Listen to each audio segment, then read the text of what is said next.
JAC అధ్యక్షులు అందరికీ నమస్కారం అండి. ముందుగా సుబ్బారావు గారు, సార్ ఏం చెప్తారు? ఛార్జ్ షీట్ లో ఉన్నటువంటి అంశాలు ఏంటి? నెక్స్ట్ ఏం జరగబోతోంది? ప్రస్తుతం వైద్య పరీక్షల నిమిత్తం మిథున్ రెడ్డిని అక్కడ హాస్పిటల్కి తీసుకురావడం జరిగింది. అక్కడ కూడా హడావిడి బల ప్రదర్శన చేసే పరిస్థితి కనిపిస్తోంది. అట్లాంటి సిచ్యువేషన్ సృష్టిస్తా ఉన్నారు వాళ్ళు.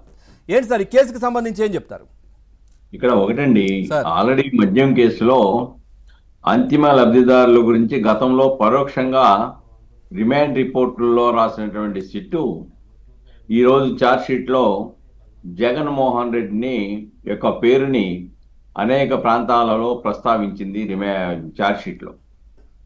అంటే సహజంగా ఇప్పటికే ప్రజలందరికీ తెలుసు, సిట్టు పేరు పెట్టినా పెట్టకపోయినా ప్రస్తుతం జగన్మోహన్ రెడ్డి అంతిమ లబ్ధిదారుడు అనేది వేరే చెప్పక్కర్లా. ఇంకేదంటే ధనంజయ రెడ్డిని, కృష్ణమోహన్ రెడ్డిని, లేకుంటే బాలాజీ గోవిందప్పని అరెస్టు చేసిన తర్వాత వాళ్ళు ఎవరు మనుషులు? అసలు సీఎంఓ ఆఫీసులో కీలక భూమికి పోషించే వ్యక్తులు సీఎంఓ ఆఫీస్ అధిపతి యొక్క ఆదేశాలు లేకుండా ఈ అక్రమ మద్యము, అక్రమ సంపాదన, అక్రమ పాలసీల మార్పు ఇవన్నీ చేసేటువంటి ధైర్య సాహసాలు ఉంటాయని ఎవరు ఊహించరు. ఒకటి. రెండోది, దీంట్లో అంతిమ లబ్ధిదారుని టచ్ చేయకుండా, ఆయన్ని అరెస్ట్ చేయకుండా, ఆయన ముద్దాయిగా చూపించకుండా ఉంటే అసలు ఈ కేసే లేదు. కేసు అంతా పోయినట్లే. అంతిమ లబ్ధిదారుడు చూపించకుండా సార్ ఎందుకు ఆలస్యం అంటే, ఎందుకు దీన్ని అక్కడి వరకు వెళ్ళడం ఎందుకు ఆలస్యం అంటే గనక ఖచ్చితంగా పూర్తి ఆధారాలతో పాటు ఇక బయటకు రాకుండా, అంటే వాళ్ళు చేసిన తప్పులకు, ఎందుకంటే ఎంతో మంది ప్రజలు, అమాయకులైనటువంటి ప్రజల ప్రాణాలు, సో ఇవన్నీ కూడా పోయాయి ఈ కల్తీ మద్యం ద్వారా. సో కఠిన శిక్షల నేపథ్యంలో కూడా అంతిమ లబ్ధిదారు బయటకు రావడం, బయట పెట్టడం, సో ఆయనకు నోటీసులు, ఇవన్నీ కూడా చాలా జాగ్రత్తలు తీసుకుంటున్నారు అనుకోవచ్చా?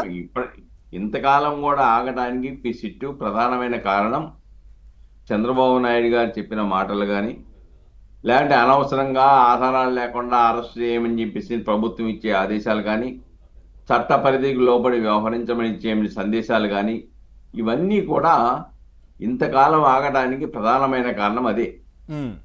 ఆధారాలు లేకుండా అక్రమంగా అరెస్ట్ చేసి అబాస్వాల వద్దు, ఆధారాలు సేకరించినప్పుడు తర్వాత మాత్రమే చట్టపరమైన చర్యలు తీసుకోవాలని ఏదైతే ఆదేశాలు ఉన్నాయో ఆ ఆదేశాలను అమలు చేస్తే హక్కులను పరిరక్షిస్తూ, రాజ్యాంగ హక్కుల్ని, పౌర హక్కుల్ని, మానవ హక్కుల్ని పరిరక్షిస్తూ చట్టబద్ధమైన చర్యలు తీసుకుంటున్నారు. అందుకు జాప్యం జరిగింది. ఇక్కడ దీంట్లో ఆల్రెడీ మిథున్ రెడ్డిని రిమాండ్ ఇవ్వడం అనివార్యం. దాంట్లో ఇంకా డోకాయం లేదు. ఇంకేతంటే పార్లమెంట్ స్పీకర్ యొక్క అనుమతులు తీసుకోవాల్సిన అవసరం లేదు. అంటే పార్లమెంటు సమావేశాలు జరుగుతున్న సమయంలో మాత్రమే తీసుకోవాలి, అంతేనా సార్? పార్లమెంటు ప్రాంగణంలో ఎవరినైనా అరెస్ట్ చేసినా, లేదా సమావేశాల్లో ఉన్న వాళ్ళని అరెస్ట్ చేయాలన్నా అప్పుడు స్పీకర్ యొక్క అనుమతి తప్ప మిగతా ఏరియాల్లో ఎవరిని అరెస్ట్ చేసినా ఎంపీలకి ప్రత్యేకమైన సదుపాయాలు ఏమి లేవు. Right sir. సామాన్య మానవుడిని ఏ విధంగా అరెస్ట్ చేస్తారో అలాగనే అరెస్ట్ చేయొచ్చు అనేది స్పష్టంగా చట్టాలు చెప్తూ ఉన్నాయి.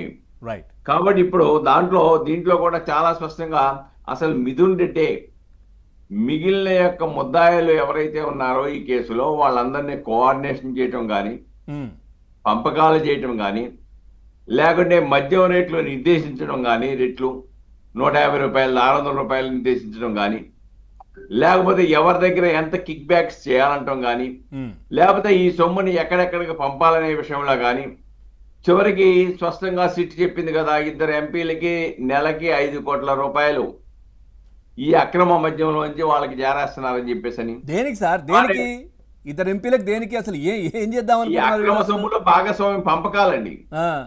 ఈ అక్రమ సొమ్ము పంపకాలలో భాగంగా 2 ఎంపీలకి నెలకి 5 కోట్ల రూపాయలు అలాగే ఇస్తున్నారని సిట్ చెప్పింది స్పష్టంగానే. అంతేకాకుండా పిఎల్ఆర్ ఏదైతే ప్రాజెక్ట్ ఉందో, వీళ్ళ సిస్టరు భాగస్వాములుగా ఉన్నటువంటి పిఎల్ఆర్ ప్రాజెక్ట్ ప్రైవేట్ లిమిటెడ్ ఏదైతే ఉందో దాంట్లో 5 కోట్ల రూపాయలు కిసిరెడ్డి రాజశేఖర్ రెడ్డి యొక్క పిఏ, అంటే దీంట్లో ఏనైన్గా ఉన్నాడు, ఆయన తీసుకెళ్లి అప్పచెప్పాడని చెప్పేసి ఈ అక్రమ మద్యంలో సొమ్ము. ఇవన్నీ కూడా సిట్ ఆధారాలతో సంపాదించిందండి.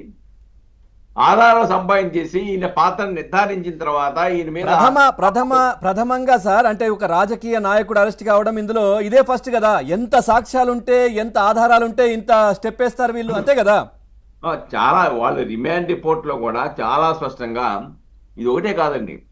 సత్యప్రసాద్ అని ఉద్యోగస్తుడు ఉన్నాడు. ఆయనకి నాన్ ఎస్సీఎస్ ఐఏఎస్ ప్రమోషన్ ఇప్పిస్తామని చెప్పేసి ఆయన స్పెషల్ ఆఫీసర్గా అపాయింట్ చేసి ఈ అక్రమాలని అమలు చేయడానికి, ఈ కుట్రని అమలు చేయడానికి ఆయన బుక్ చేశాడు. ఆయన ఇప్పుడు A3గా ఉన్నాడు. అంటే అధికారులను మభ్యపెట్టడం, అధికారులు లొంగ తీసుకోవటం, అధికారులకు ఆశ్రయించడం, ఈ అక్రమాలని అమలు చేయడానికి కావాల్సినట్టుగా వాళ్ళు స్పష్టంగా ఉపయోగించుకుంటే దాంట్లో సుబ్బారావు గారు వస్తాను సార్ ఒక్కసారి డివిఎస్ గారు నమస్కారం సార్. ఏంటి దీంట్లో మనం గతంలో కూడా మాట్లాడుకున్నాం, నారాయణ స్వామి గారి పాత్ర ఎంత, ఆయన పాత్ర ఎంతవరకు దీంట్లో, ఎందుకంటే ఆయనకి ఇప్పుడు సాక్షిగా పిలిచారు ఆయనను. అట్లాగే విజయసాయి రెడ్డి గారు కూడా సో ఈ మధ్య మళ్ళీ రమ్మంటే నాకు ఏదో పని ఉందని చెప్పి రాలేదు. వాళ్ళ పరిస్థితి ఏంటి? ఎక్సైజ్ శాఖ మంత్రిగా ఆనాడు మరి ఎక్సైజ్ పాలసీ మేకింగ్లో పాల్గొనాల్సింది అన్నిటికీ నారాయణ స్వామే కదా. ఇప్పుడు నారాయణ స్వామి అప్పట్లో డిప్యూటీ సీఎంగా అతను ఒక డమ్మీని చేశారు. అవును. అంటే పెద్దిరెడ్డి రామచంద్రారెడ్డి మరి నుంచోమంటే నుంచోవటం, కూర్చోమంటే కూర్చోవటం మనం చూసాం. అతను గతంలో కూడా శాసనసభలో మరి చంద్రబాబుని ఉద్దేశించి ఆయన చేసినటువంటి వ్యాఖ్యలు అసలు అతని నోటికి అదుపు లేదనమాట. అంటే అటు చంద్రబాబుని తిట్టించటానికి, లేకపోతే ఇప్పుడు ఎక్కడ పడితే అక్కడ సంతకాలు పెట్టించుకోవటానికి ఒక రబ్బర్ స్టాంప్గా వాడుకున్నారు. ఎవరిని ఊహించలేదు సార్ ఇంత జరుగుతుంది అవుతుందని.